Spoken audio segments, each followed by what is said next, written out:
Bom dia, bem-vindos ao primeiro debate plenário do terceiro Encontro Presente no Futuro, à Procura da Liberdade. Este é um painel internacional em que teremos a honra de escutar dois notáveis académicos sediados nos Estados Unidos da América, o jurista neozelandês Jeremy Waldron e a filósofa turca Seyla Benhabib. Good morning, Seyla and Jeremy. Welcome to Lisbon and to the Quest for Freedom, the theme of this international meeting. And let me introduce you to this large crowd of people assembled here this morning and to the thousands of people following us in their homes, workplaces, universities, and schools through the conference's website. Among them are students and faculty at the universities of Madeira, Minho, Évora, and the School of Business and Economics of Universidade Nova de Lisboa. Good morning to you all. Our first speaker, Jeremy Waldron, was born in New Zealand. He's university professor at New York University School of Law. He studied law and philosophy at the University of Otago in New Zealand and earned his PhD in jurisprudence from Oxford University with a thesis on the right to private property. He's a prolific writer in the fields of political philosophy, constitutional theory, and jurisprudence, and a public intellectual who contributes regularly to the New York Review of Books. Among his works are Law and Disagreement, The Dignity of Legislation, Toleration and Its Limits, Torture, Terror and Trade-offs, and the Harm in Hate Speech. He's a recipient of prizes and honors, too many to be listed here now. Our second speaker is Seyla Benhabib. She was born in Turkey. Seyla is Eugene Meyer Professor of Political Science and Philosophy at Yale University.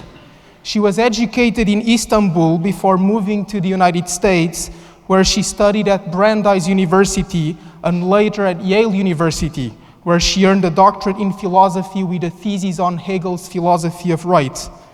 She's the author of numerous books, including The Claims of Culture, The Reluctant Modernism of Hannah Arendt, The Rights of Others, Another Cosmopolitanism, Politics in Dark Times, and Dignity in Adversity.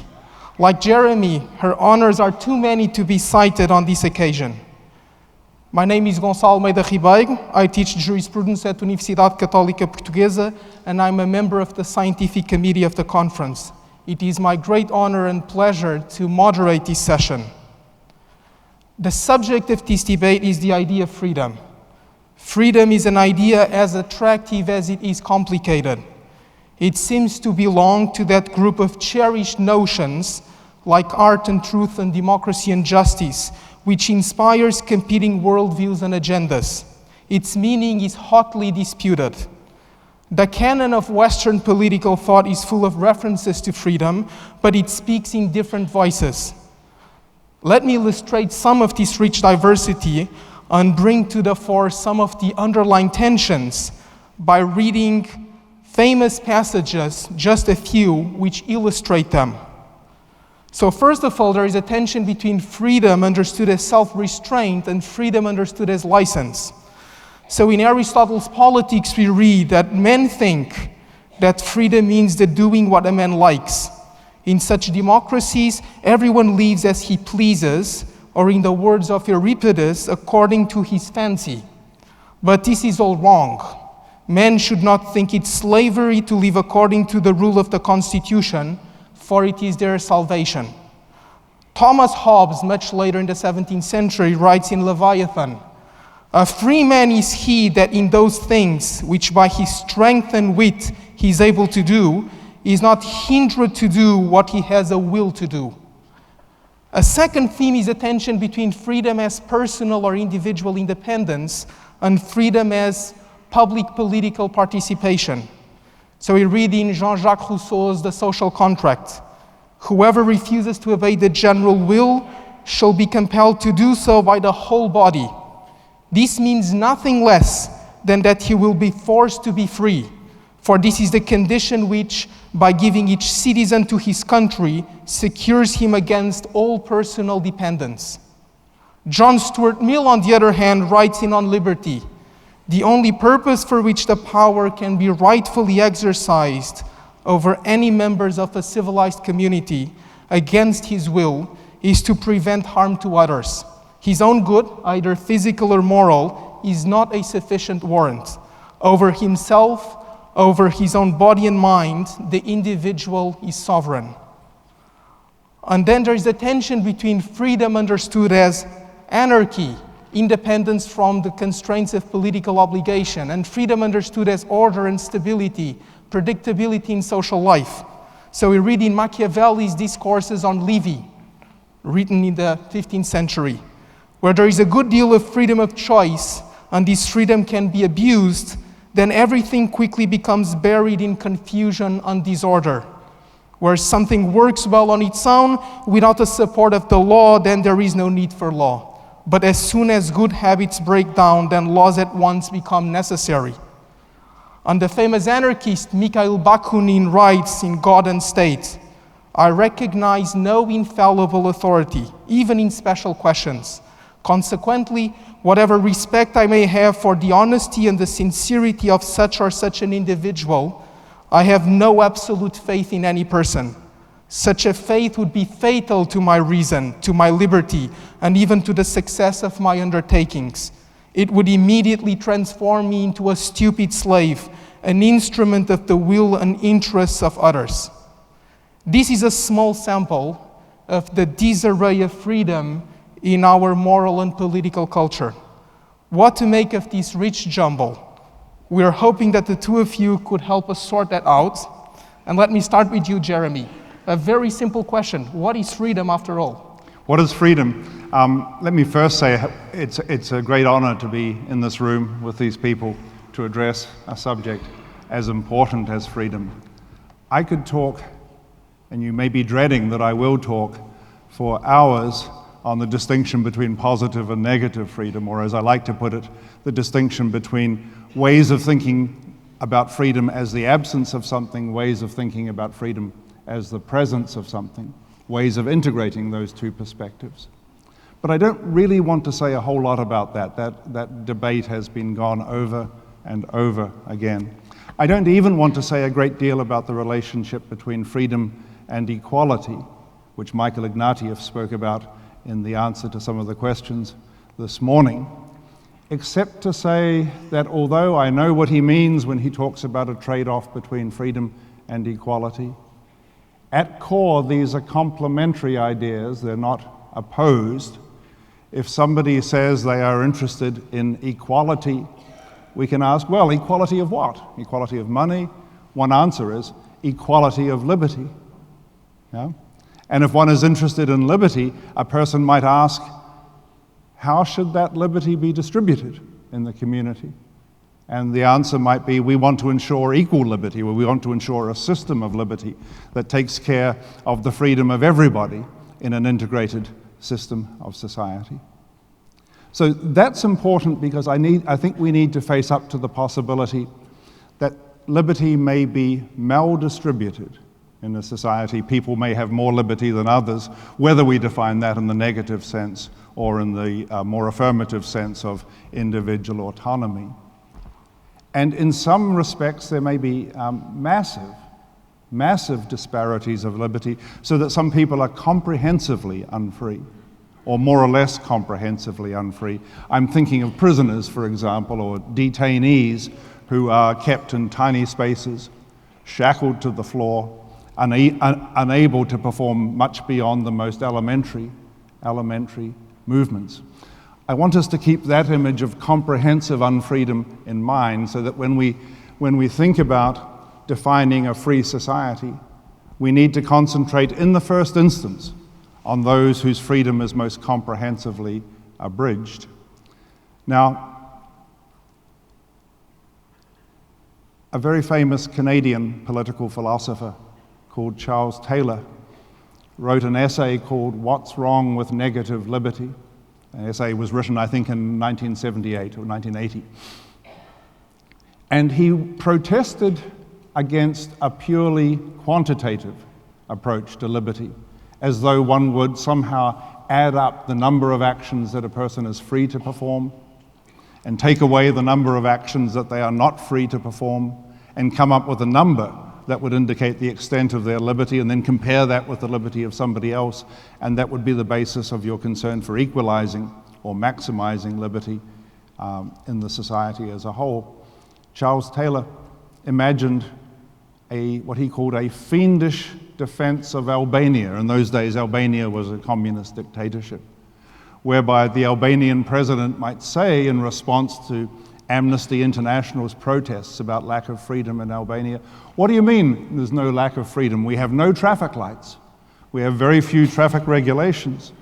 Yeah? So if you add up the number of actions that are frustrated on the part of drivers, you will find those are much fewer frustrations of liberty than you would find on the streets of New York or the streets of Lisbon or the streets of London. It is true that on Sundays people do not have freedom of worship. That's more than made up for by the number of actions that are open to them by the absence of traffic lights and the absence of traffic regulations. And Taylor said, this is a fiendish defense because it doesn't make important qualitative distinctions between the importance of some actions and the unimportance of others. So being stopped at a red traffic light is a relatively unimportant action. Being stopped from worshiping on Saturday or Sunday is a massively important, and we need to have a theory of liberty that permits that sort of differentiation. And I know what Chuck Taylor meant when he said that, and obviously there's a lot of merit in that point. And I know what John Rawls meant when he said we should focus not on liberty as a quantifiable commodity, but on certain basic liberties like freedom of speech and freedom of worship and freedom of association or freedom to travel and so on. We should try to focus all our energies for freedom on these very high-quality actions that seem indispensable to human dignity, the sort of actions that will be specified in a list of human rights. But I have my misgivings about that qualitative approach, and I want to just briefly explain why. A long time ago, I did some work on homelessness. That is, people who have no home, no access to any private place where they can live or work or stand or spend the day, and who have relatively limited access in public spaces because they are moved on by the police and they may not sleep in public and they may not urinate in public. What's the Portuguese for urinate? Yeah. Fazer xixi. Okay, so I'm going to talk about urination. Yeah? And I was living in the San Francisco Bay Area at the time, and in San Francisco there were no public toilets and there were no private toilets available to the homeless people. And since there was no public place where they could lawfully urinate, and there was no private place where they could lawfully urinate, it wasn't entirely clear that they were free to urinate at all. Now, urination is not going to be on Charles Taylor's list of important rights. You're not going to find it in any list of human rights. But it is massively important nonetheless as a routine, ordinary human activity, which some of us perform just before the session and all of us will perform just after this session. We know that it's an important condition of life. It's an important aspect of living. We know that even if there's not a great deal of dignity in urination, there's a great deal of indignity or violation of dignity in being prevented from urinating. Every torturer knows that. Every torturer knows about that indignity. And we know also that the ban on freedom to urinate becomes more or less literally unbearable. This is a necessity of life, but it's a felt necessity of life, and it is something that is very important for all that it is mundane and perhaps distasteful to focus on it in what is supposed to be an elevated definition of freedom.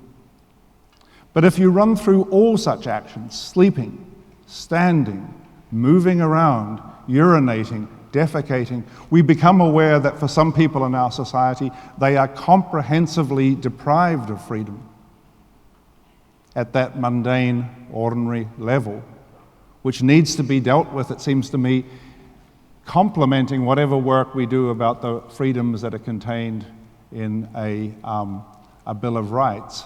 So I want to emphasize that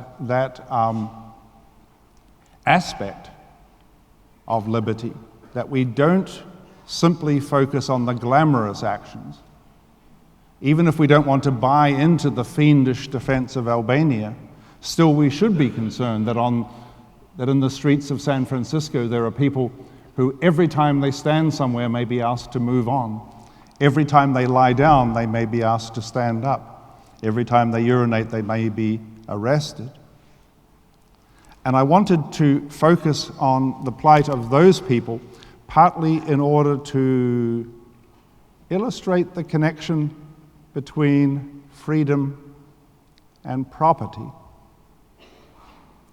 A free person is one who has the ability to do what he has the physical, who has the right to do what he has the physical ability to do. And you might say, well, the homeless person's problem is a lack of ability, but it's not.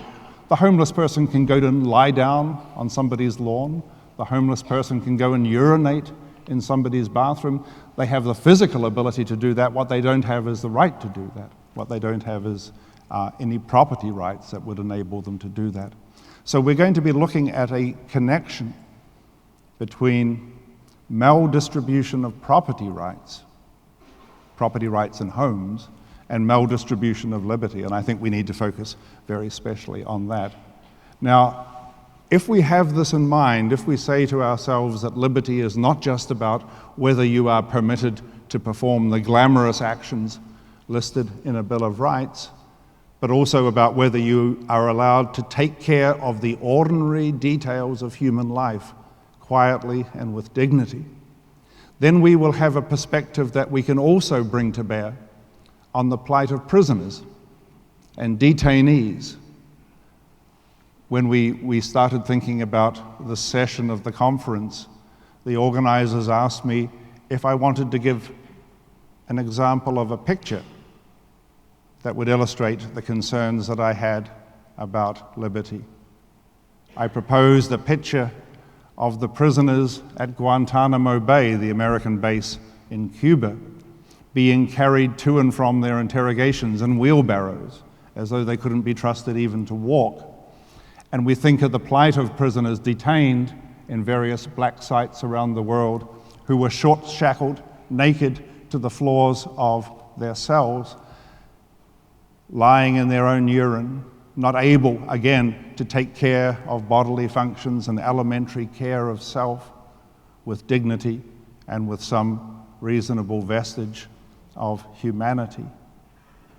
The aim appeared to be to use these deprivations to break the will and sometimes break the heart of those who were detained. Now, don't get me wrong, there has to be detention, there has to be provision for incarceration in every well-ordered society. There will be some who spend time in prison, and we will be concerned about conditions of prison from the point of view of freedom, even though the prisoner is by definition deprived of some of his freedom of movement, some of his freedom of association, some of his freedom of choice of occupation, and so on. And some of our concerns about prisoners might be focused on what I've been calling the glamorous, high-quality freedoms. What about their freedom of religion? Do they have the freedom to vote? One of the issues that's at stake in the United Kingdom's tension with the European Court of Human Rights has to do with the disenfranchisement of prisoners. And those are important issues. I don't want to deny that those high-quality, glamorous freedoms are important. But equally, we should also ask ourselves whether prisoners, consistent with the fact of their detention, are being deprived of the low-grade freedoms of ordinary actions, such as taking ordinary care of self, such as the ability to move around under their own locomotion, at least with regard to the places that they are allowed to go. So when I talked about the possibility of great disparities of freedom, I had in mind those sorts of massive disparities. Again, I don't want to denigrate the importance of freedom for a Bill of Rights or for a conception of individual rights, but I do want to emphasize that we have to focus also on the ordinary, on the mundane aspects of freedom. and count those, or make sure that those can be reconciled in our society with this idea of a system of equal liberty for all, that idea that Immanuel Kant made key to his political philosophy. All of this is a roundabout way of saying that when we focus on our understanding of freedom, when we try to answer Gonçalo's question, what is freedom? We need to understand the kinds of actions that we are going to be concerned with, which won't always be the consummation of individual autonomy and won't always be the realization of people's selves and the demand for recognition, but just simply the elementary aspects of freedom. And if we believe that the distribution of freedom may be a matter of concern, then we should be focusing on the situation of those who are worst off under the current definition of freedom, and not simply focusing on a Bill of Rights or a list of privileged, glamorous actions. That's what I wanted to say. Thank you. Seyla, Michael Ignatieff talked earlier this morning about the importance of distinguishing private and public freedom, and that we shouldn't be complacent about the importance of public freedom, and we shouldn't make the mistake perhaps of calling free a society which affords a great deal of private freedom but very little public freedom. I ask you the same question that I asked Jeremy, what is freedom? But I know that you would like perhaps to focus as well on this point. Yes, well, thank you very much first for this invitation and for the foundation and your organization. It's a pleasure and an honor to be here. And I warned you that Jeremy and I usually agree on most things, but we have a great deal of agreement. But I want to introduce some new themes into the conversation. I decided to take a slightly different approach to the problem of freedom than the more predominantly political or legal one. I want to talk about the moral psychology of freedom. And I want to talk about this by way of a detour in the history of political thought, because my own way of practicing political theory is often in the historical hermeneutic tradition.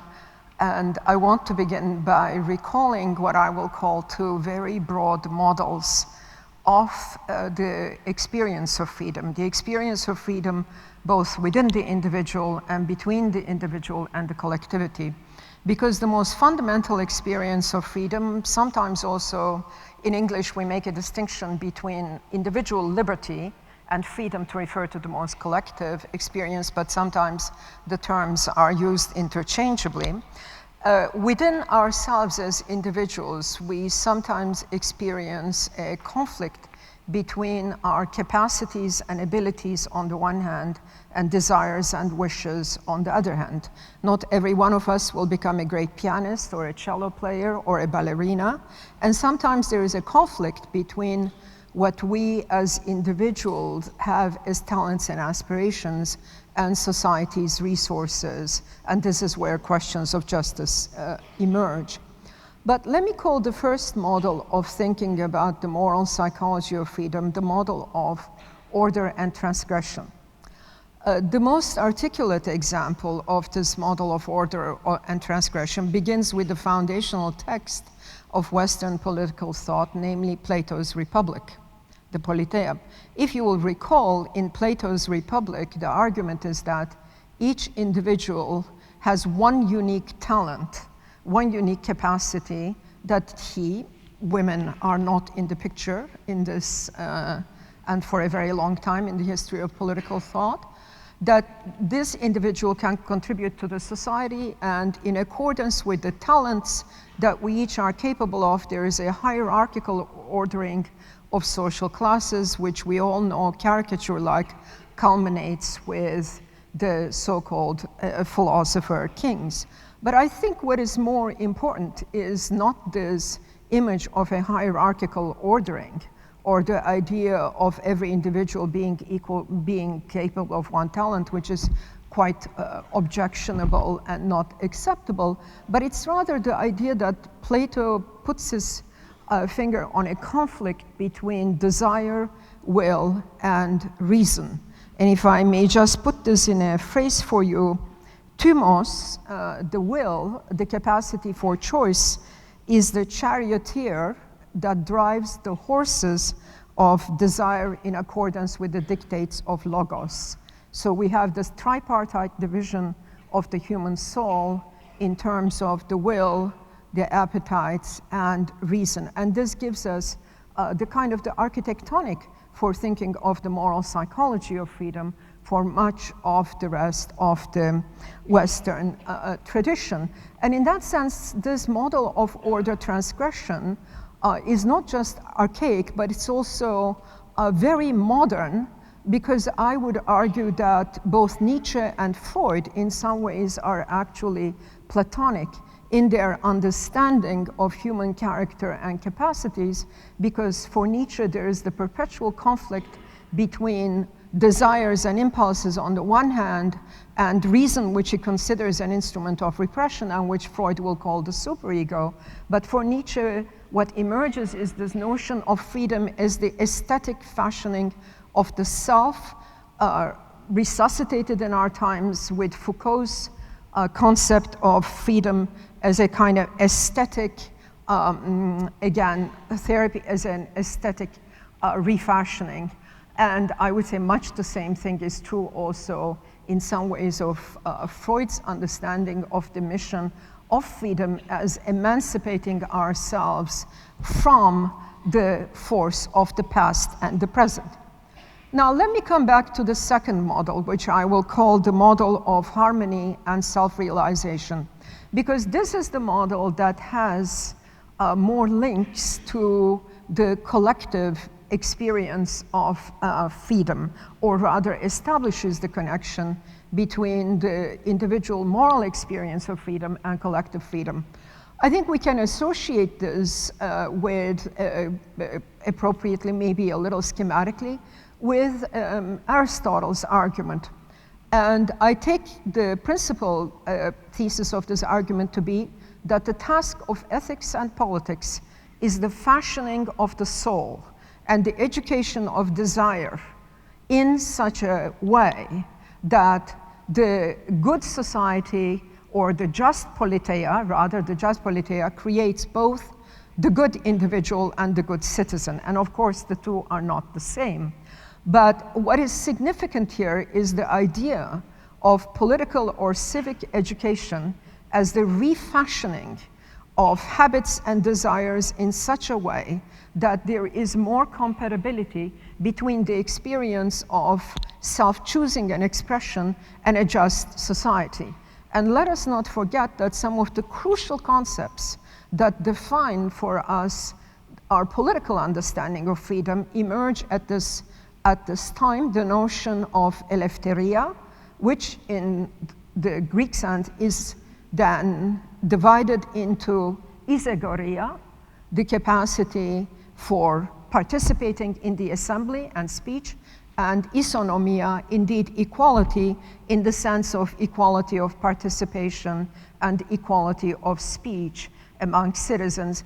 And this also gives rise to the idea that just as in the case of the individual, what one is aiming at is a fashioning of desire in accordance with principles of reason and virtue, so too in the political community, just rule is the rule by persuasion of equals among equals. Now, these models, I think, exercise a hold on our imagination, both in terms of the moral psychology, in terms of culture instead of aesthetics, but it is perhaps for us the move away from the Aristotelian paradigm, where we have on the one hand this ideal of the rule, that constitutional rule being rule among equals by persuasion in accordance with the laws, and of course the tremendous limitation of freedom only to certain groups of individuals. And here I just want to conclude with some observations about the collective experience of freedom. For most of human history, freedom is what the sociologists call a status concept. It is, freedom defines the status of the free man. These individuals are either the property owners, masters of the household, dominating over women, slaves, the barbaroi, children. Eventually, of course, what we find is the struggle, indeed, over whom the concept of freedom belongs to. And the experience of political modernity is the universalization of the experience of freedom, which does not mean that in modernity new forms of domination and oppression do not come into existence, but I think what it means is that so far, Hegel was right, there is no rational argument for denying any other human being the ability to be free. There's no rational argument, which is a different claim than saying that the fact does not exist.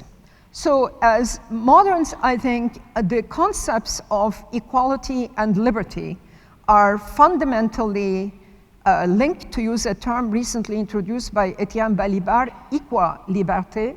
Liberté and equality is actually two sides of the same coin, and this is the point at which I believe we get into the kinds of questions that Jeremy was also raising and also raised earlier by Michael, namely, what is the public responsibility and the proper public organization of liberty, such as indeed the equal freedom of all can be realized. And here we see that the concept of justice is the third term in this equation, because it is only in a just society that the equal freedom of others can be realized, ideally, in such a way that is consonant with human dignity and self-respect. And the crucial questions that face us today in our polities are also issues of how to redistribute and reorganize the major institutions and organizations of our society, not just the market, such as to realize equal liberty. So in that sense, and since you wanted a debate among us, I don't quite know if there is a disagreement, but I would say I think you are absolutely right, Jeremy, in pointing out to the fundamental experience of indignity that comes from the denial of the denial of the capacity to dispose over the body, if you wish, over the basic functions. But this is also related to the larger question. So in that sense, I don't know that you really can separate negative and positive liberty. For me, this distinction was never plausible, and as time went on, it became increasingly less plausible. So the question here would be, what is the relationship between equal liberty and the macro questions of social justice? Because, as we know, housing is a deep matter of economic investment. You and I live in New York, and we hardly can talk about this issue without getting into all the politics and economics of the urban environment. But let me stop there. So maybe we've already started the debate, but Jeremy, I'm sure you would like to reply to Seyla's challenge. And let me add something else to the table. Seyla talked about freedom as being, in a classical Western tradition, a status concept. Yes. And of course, it is somehow connected in a complicated but fundamental way with the idea of human dignity.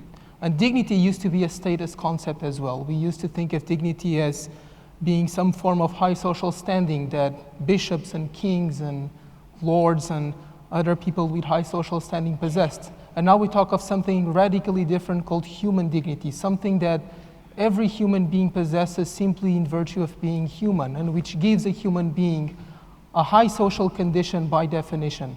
And that seems to have something to do with the democratization of freedom as a moral and political ideal. Would you like to explore that? Yes, thank you very much. I believe human dignity still is a status concept. I have the paradoxical view that we have preserved the association of dignity with nobility. We've preserved the association of dignity with high status, and we have elevated everybody to that high status. We have transvalued, following the impulses of, I don't know, the 18th century romantics, who thought that there was more dignity in the serene watchfulness of a peasant shepherd or an old carpenter than there was in some belted duke or king. So that the supersession of the older notion of dignity by human dignity hasn't abandoned the idea of status. We still believe, I think, very strongly in human status now as a high and equal calling available to every person in a system of such status. And that's where, again, I agree with what Seyla has said. I do believe, though, that when we are defining the status of the free person, it is as important to focus on the mundane and ordinary aspects of care of body as it is to focus on promotion of talent, realization of a life plan, and at the even higher and more glamorous end, the rights, the human rights that are associated with this high status that we now accord to everybody. So I see the status that we now say is the key to individual dignity as being the status of a free person, but free in all of these sorts of ways. And the loss of that status, the denial of that status, the violation of that status can happen as well at the low-grade area of action as at the high-grade area of the exercise of rights. Another thing that I would like to bring to the table, freedom and liberty are, of course, associated with a very important set of ideas, if you want an ideology in a non-pejorative sense, in Western and in fact global politics that we call liberalism. But liberalism, which is etymologically a philosophy of freedom, but also of liberality and generosity and inclusiveness, is at the same time a very complicated idea, and which has a very complicated relationship with freedom. And so we call, by the label of liberalism, very different things. There is social liberalism and classical liberalism and ordoliberalism and neoliberalism and what have you. So what is the relationship between freedom, liberty, and liberalism, and how come that so many different, in fact, radically incompatible ideologies or worldviews bear this label? For me, one of the interesting experiences in the contrast between political vocabularies in the United States and Europe, and sometimes Turkey, is that I think probably in the last 3 decades or so, in the US, after the work of John Rawls, liberalism stands for left social democracy. Whether or not we are correct in interpreting liberalism in this way, contemporary political liberalism, as I understand it, is very distinct from the market liberalism, what sometimes in Germany was referred to as ordoliberalism, than what I understand under following Rawls, political liberalism. The distinction is the following, and then maybe we can, the distinction is the simple one that political liberalism proceeds, as many of you know, from the fundamental premise of the equal freedom of all citizens, but the crucial distinction between the right and the good in political life. And how we can sustain this, how in fact we can, in public policy and politics, accept legitimate pluralism or reasonable pluralism of worldviews, and accept that the freedom of the moderns is the freedom to follow and to pursue their conception of the good within the limits set by the right. I think this is the core of political liberalism. The question of which market arrangement, which economic arrangement, which combination of the economic and the political contributes to the realization of political liberalism is a question that has to be left open and that has to be answered non-ideologically. Certainly, there is some kind of balance between an order of property and an order of public freedom in the sense of political liberalism. But on the other hand, I don't think that much of the classical ways of thinking about this, either in terms of John Stuart Mill's harm principle, or maybe even, Rawls's difference principle is going to help us, because the correlate of the kind of globalization that Michael Ignatieff talked about this morning, and the tail end of which we are seeing now, not that it's finishing, is the question of global economic justice. Can we also talk about this aspect of liberalism in terms of conceiving of in terms of an order of global economic justice? What does this mean? What would this entail? I do not consider this to be very different than the understanding of political liberalism. I describe myself, by the way, still as a democratic socialist liberal. If that is an oxymoron for many of you, meaningless, fine. I would not describe myself simply as a liberal. But, so maybe this, yeah. So I guess, Jeremy, this is a question that interests many people in the audience. The question has to do with the relationship between personal freedom and the marketplace, and this idea of market liberalism. And as a teaser, I actually have 2 excerpts from classics of Western social theory, which have very different views of the marketplace and its relationship with genuine human freedom. So one is by Adam Smith, who writes in The Wealth of Nations the following: "The whole of the advantages and disadvantages of the different employments of labor and stock must in the same neighborhood be either perfectly equal or continually tending to equality. This at least would be the case in a society where things were left to follow their natural course, where there was perfect liberty, and where every man was perfectly free both to choose what occupation he thought proper and to change it as often as he thought proper." So a very optimistic view of the marketplace and its capacity to realize human freedom. And the other one is, of course, from Karl Marx Das Kapital, who writes the following, precisely about Adam Smith's idea of the marketplace. "This sphere that we are deserting," by which he meant the marketplace, the labor market, "within whose the boundaries the sale and purchase of labor power goes on, is in fact a very Eden of the innate rights of men. There alone rule freedom, equality, property, and bentham."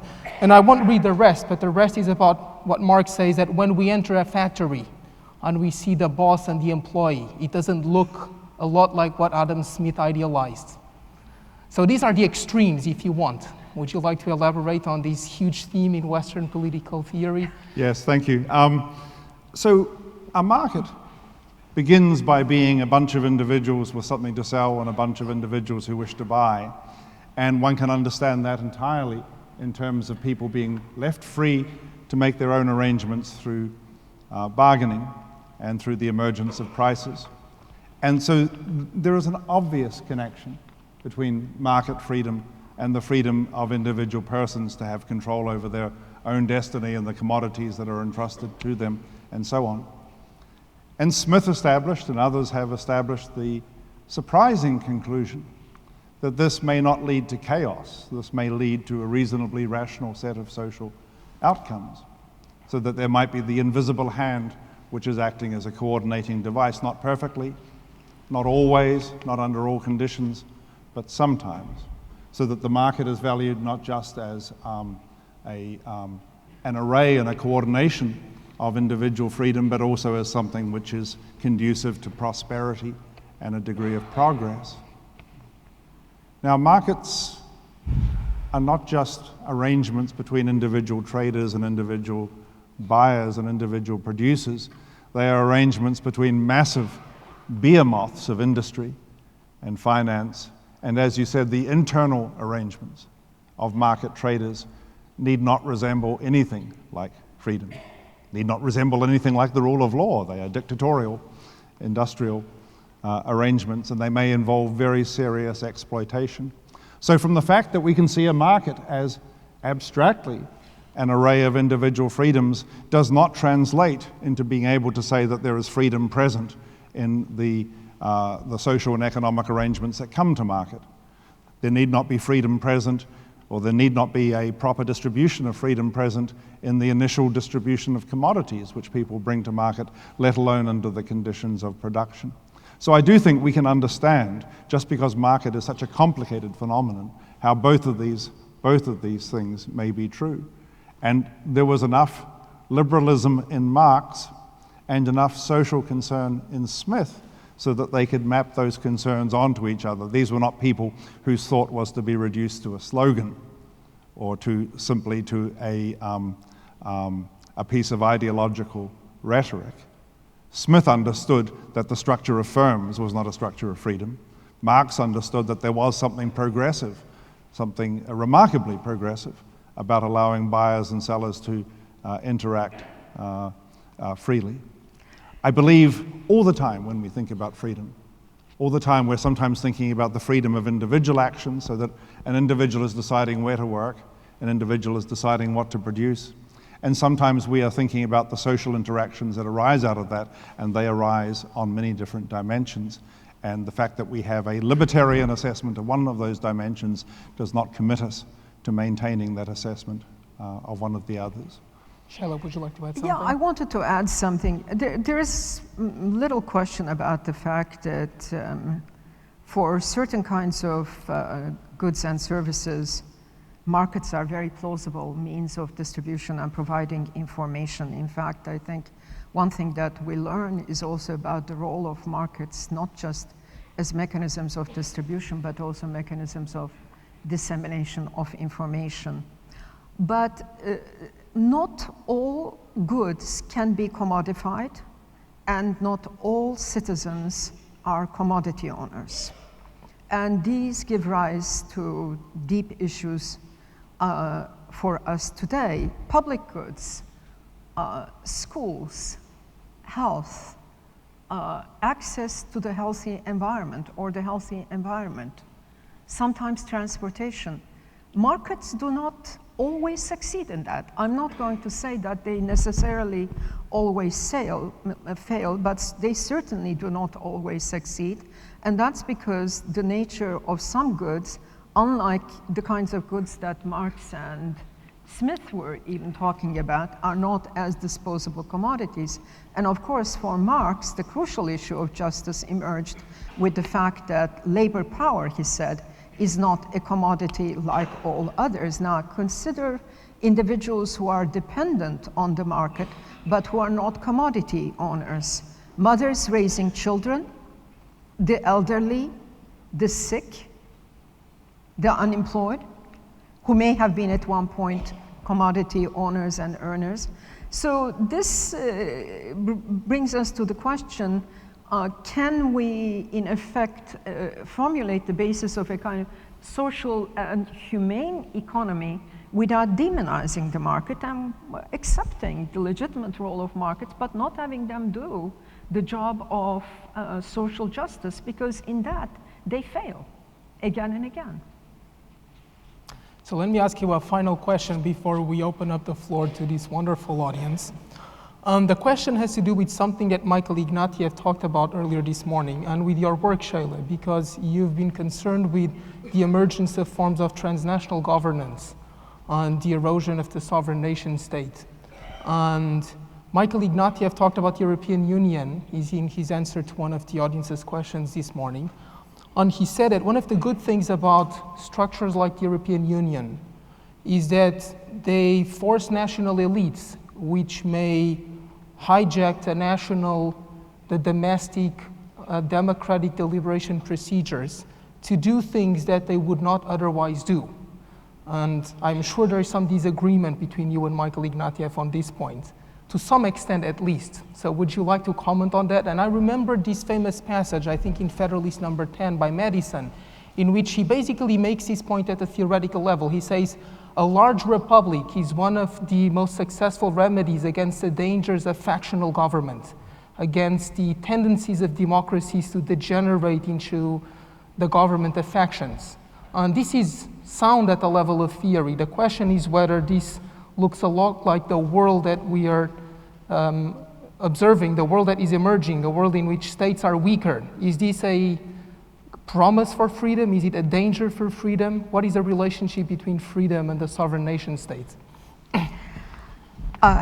Yes, I should say that, like Michael, I consider myself a friend of the European Union, and I have written a great deal about it. as well in the context of questions of citizenship and migration and changing patterns of citizenship within the European Union. But there's no question about the fact that European Union has problems that also arise out of its own strengths. After a period, I think, of impressive expansion under the influence both of the European Convention of Human Rights and the European Court of Justice, and the interaction between them, and I know that there are many of your lawyer colleagues are also here, jurist colleagues are here in the audience. After this period of impressive interaction, right, the economic issues have, I think, right now very much muddied the waters for the European Union. But the impressive project of the expansion of human rights, civil and political rights is not to be minimized. I mean, if there is one juridical space today, entry to which, you know, is in some ways a kind of cosmopolitan legal political space with all its problems and warts about questions of immigration, asylum, and refuge, it's being realized in that context. However, this has come upon two sets of issues which have not been resolved. One is, of course, the project of Europe and the project of Christian Europe. Turkey is at the waiting door, still in the antechamber. Nobody quite knows what the state of the negotiations are between the European Union and Turkey at the present.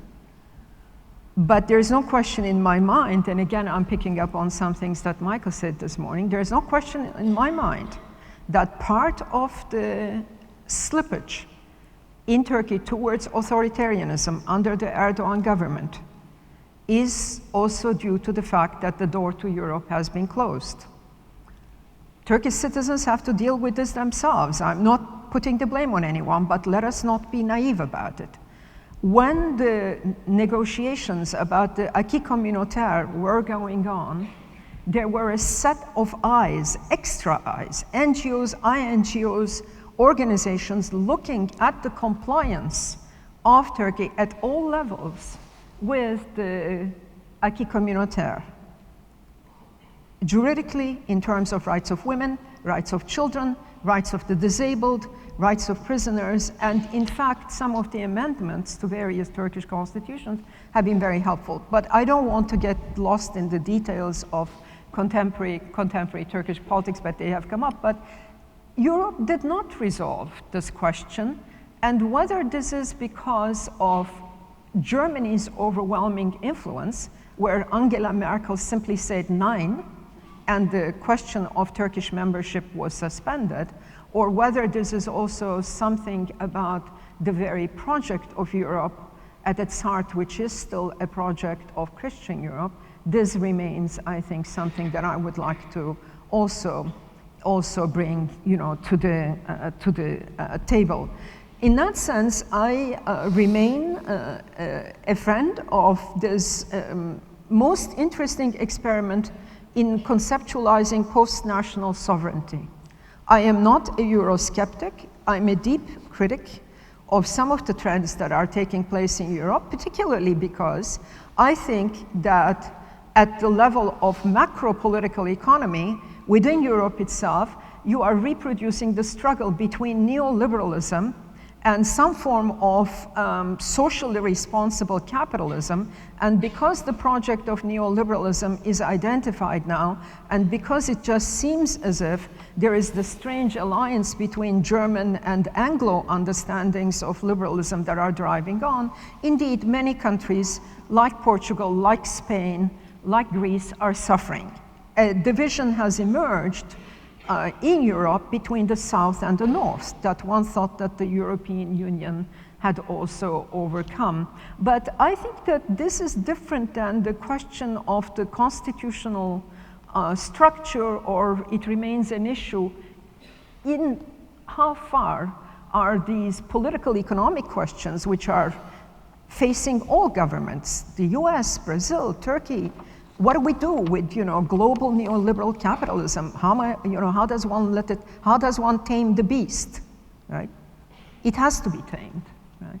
But what is the relationship between this question of political economy and the constitutional order in each country within Europe? That's a separate issue. So just before we open up the floor, I have a set of questions that were sent to me by students from various Portuguese universities who are watching us live. And they asked me to ask you some questions. And I'll address this one to Jeremy. Students at University of Évora ask you, is freedom just an idea? Very tough question. Is freedom just an idea? I think not. I mean, it is an idea, and it's a normative idea, and it's an idea that has some undoubted reality. If you were asking a prisoner whether freedom is just an idea, he says, well, it's just an idea as far as I'm concerned. But there's a genuine possibility that it would be something more than an idea. It will be on my release. So freedom is an idea. Can I just say something about the European Union? Because, of course you can. Because you did ask... You so successfully answered this question that I give you full credit to say whatever you want about the European Union. Sure. Go ahead. Because you did ask us about freedom in the European Union, yes. Not just our opinion about the European Union. Yes. And it seems to me that one thing to remember, the European Union is offering us an intimation of what genuine cosmopolitan freedom would be like, most particularly with regard to the free movement of peoples. And when we talk about the heritage of liberal freedom, when we think about Adam Smith, we think about somebody who broke down the barriers to movement of peoples, movement of labor. Smith arguing again and again against restrictions that would keep each person in his own parish or each person in his own city and require a special license or special set of papers for them to move. Now, the European Union has realized that within the overall borders of the Union, it still maintains a massive holding operation, in my view, illegitimately against the movement of peoples in the world generally. But that's one of the most massive and important areas of freedom, and one of the most disgraceful, I think, features of modern liberal politics is the assumption that each state is entitled to drive away strangers, as though this were a natural right of human communities, to drive away strangers who don't propose to steal anything, but propose simply to make a free life for themselves in a different vicinity. So that seems to me is not just, as Seyla put it, a wart on the side of the European experiment. It is one of its glories, even though it's a glory denounced in London and in other European capitals. Thank you. And now a question, Seyla, from the students from Universidade da Madeira, which is an island. You probably know where Madeira is, an island in the Atlantic. And they ask the following question. They actually sent me 3 questions, but I think this is a bit excessive, so I'll just pick one out of the 3. And they ask you, since we see public examples of liberty and authoritarianism, what is the role today for the public sphere? So I guess the question is, what is the relationship, again, between personal and public freedom, between freedom and democracy? And the public sphere. That's what the students are asking, right.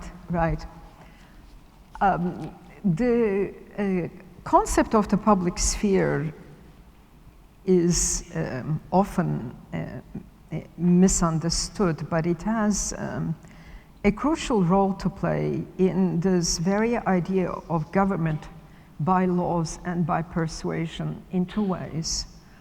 If, in fact, we believe in a government of equal by laws, laws must always be made public. It is in the nature of the laws of freedom that they be made publicly known. As Immanuel Kant would say, no law can be legitimate that is not compatible with its being made public to a free people. So that is one crucial relationship between the idea of the public sphere and governance by law among equals. Another aspect of the concept of the public sphere is its relationship to the notion of consent. We all believe that the core of legitimate government, whether liberal, social, democratic in varieties, is the expression of consent. But how is this consent to be articulated in institutional terms? John Stuart Mill already talks about the free marketplace of ideas, but I think it is in the development of the concept of the public sphere, the best sociological articulation of which we still owe to Jürgen Habermas in the Structural Transformation, although that book was 1962. But it's the centrality of the concept of the public sphere, both to the experience of articulation of opinion and consent, and to knowledge of the laws. I sometimes say the public sphere is like the pupil in the eye. When it's clouded, when your glasses aren't quite fitting, you get clouded vision. And so the public sphere is the sphere in which the democratic people recognizes itself, represents itself, and of course now the challenge is, in the age of the global, decentralized, fragmented internet, does this normative function of the public sphere still persist? Can we realize it? Thank you. Jeremy, would you like to add something just very quickly, because I have a third question from students. And these are students from Nova School of Business and Economics. And it goes back to history and to the different meanings of freedom throughout history. And the question is, the meaning of freedom has evolved from concrete definitions, such as not being born in slavery or not being ruled by a foreigner, to a universal and abstract right. Is this development particular to Western thought, and what is its influence? Jeremy, I think this is a perfect question for you. Yes, I don't know whether it's peculiar to Western thought. We have a tendency to pursue abstractions. Abstractions doesn't mean anything theological or metaphysical. We engage in abstraction when we see a similarity between one situation and another situation, and when we can articulate and talk about that similarity. That's what abstraction is, and it's a necessary aspect of mature development of thinking about freedom. I don't think it means that we have left behind the more concrete ideas of status that are crucial here, because one of the things that I wanted to emphasize in my opening remarks today was that elements of status of being a free person or an unfree person remain of massive importance here. But we can also start to think about freedom of this action or that action and begin to see something in common between the denial of religious freedom and the denial of economic freedom. And in that sense, I make no apology for abstraction.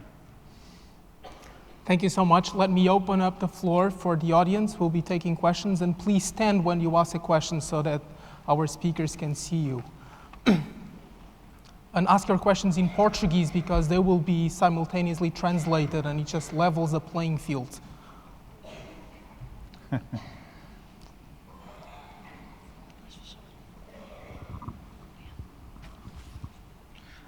Bom dia. Eu queria perguntar o seguinte: o que é a liberdade em si?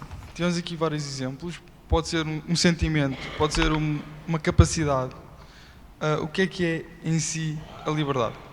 Depois seria a parte 2 da questão agora esqueci-me um bocado, peço desculpa, estou um bocado nervoso.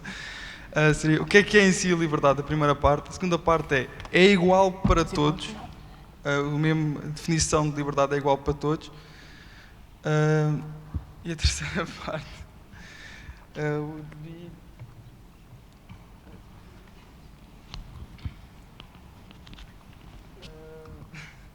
sorry, just these two, só estas duas perguntas. Eu vou me lembrar a terceira eventualmente. Obrigado.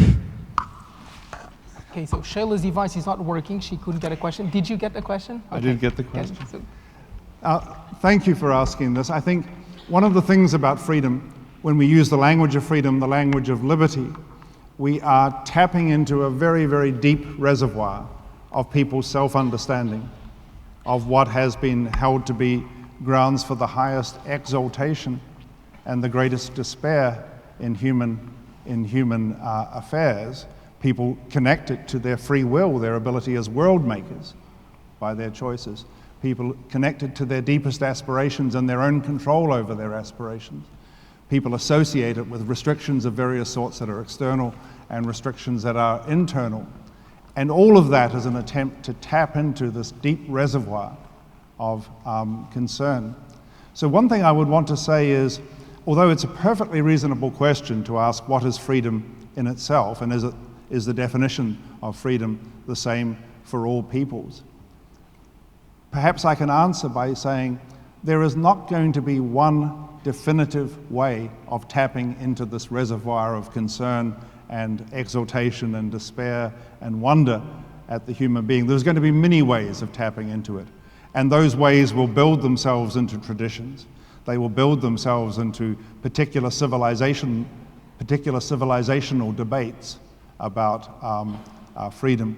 And it probably is ill-advised to ask for a simple answer to what is freedom in itself, because that would close down, or would represent an attempt to close down many of the other ways into this great conglomerate of value. More questions?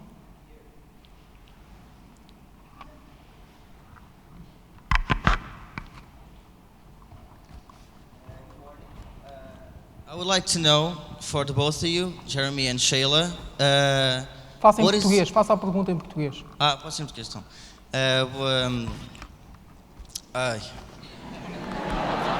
É o mesmo problema, né?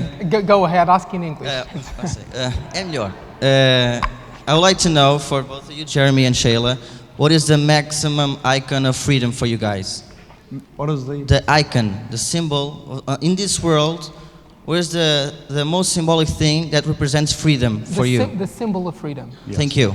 Ladies first. Sorry. La paloma, the dove. Seyla? I mean it seriously. It's the dove. It's it's called la paloma in Spanish. I know this may surprise you, but it's also the symbol of peace. And I'm not going to say more than that. Right. Jeremy, besides Guantanamo Bay? Right, I don't have anything that could challenge the dove. So, but in a way, the It's greatest, also my mom's name. I can't. the greatest symbol of freedom is an ordinary person taking care of their own life on their own terms as far as possible, and dealing with others in a spirit of respecting their similar freedom as well. That notion of the freedom of an ordinary person is, for me, the most important symbol and the most important substance of freedom. Thank you. Oh. Castellano, porque es más fácil de traducir que o meu galego-portugués. Entonces, la pregunta es, ¿qué creéis creen ustedes? Que, por ejemplo, en nuestras sociedades no tenemos quizás una asimetría en la psicología moral con respecto no a nuestra tendencia a la libertad, sino a la capacidad de interiorizar su correspondiente, su otro lado, que es la responsabilidad. Y, por ejemplo, a nuestra tendencia o nuestra inclinación en nuestras sociedades a aceptar las exigencias o las atribuciones de responsabilidad colectiva y de ajustes estructurales cuando no ha habido las condiciones de responsabilidad o de libertad individual, o cuando incluso eso lleva a la desaparición de la libertad pública, de los espacios públicos, a través de las exigencias de privatización.